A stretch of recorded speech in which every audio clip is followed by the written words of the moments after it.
दरवर्षी पितृपक्ष हा अनंत चतुर्दशीच्या दुसऱ्या दिवशी सुरू होतो आणि सर्व पितरी अमावस्येला पितृपक्षाची समाप्ती होते। या काळात पितरांचे तर्पण, श्राद्ध, पिंडदान, ब्राह्मण भोजन, दान, धर्मविधी केल्या जातात।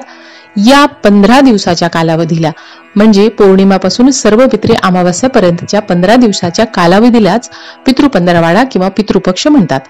हा काळ पूर्वजांच्या पितर घालण्यासाठी असतो। या काळात पितृलोकातून पितृ पृथ्वीवर येतात म्हणून त्यांची पूजा केली जाते। त्यांच्या तिथीनुसार श्राद्ध केले जातं, तसंच पितृजेवू घातले जातात। पितरांच्या मृत्यू तिथीनुसार भाद्रपद पौर्णिमा ते सर्व पितरी अमावस्यापर्यंत श्राद्ध कर्म केले जातात। ज्या पितरांचे नियमानुसार श्राद्ध केलं जात नाही त्यांच्या आत्म्यास शांती मिळत नाही अशी मान्यता आहे। म्हणून देवाघरी गेलेल्या पितरांसाठी या काळात त्यांच्या आवडीचे पदार्थ बनवून पितृजेवू घालावं किंवा कावळ्याला, कुत्र्याला घाईस द्यावा।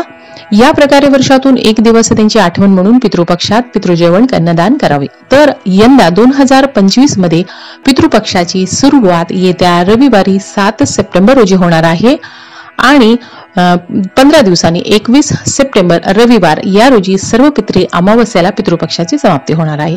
तर या 15 दिवसात तिथीनुसार पितरांसाठी क्रिया करा आणि व्हिडिओतली माहिती आवडली तर सबस्क्राईब करा।